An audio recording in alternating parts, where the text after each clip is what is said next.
Pepper and salt 1/2 table spoon எடுத்து வச்சுக்கோங்க.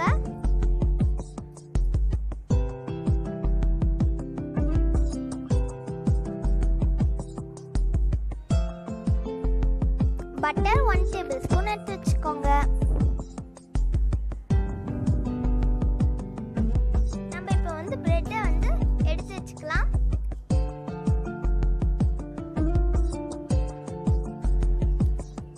பட்டரை வந்து இப்போ ரூம் டெம்பரேச்சரில் வச்சுக்கோங்க. இது நல்லா மெல்ட் ஆகிடும். இப்போ நம்ம பிரெட்டில் அப்ளை பண்ணிக்கலாம். ஸ்லைசஸ்லையும் நம்ம பட்டரை அப்ளை பண்ணிக்கலாம்.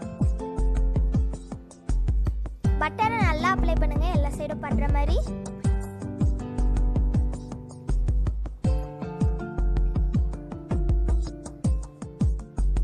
இந்த மாதிரி அப்ளை பண்ணி வச்சுக்கோங்க.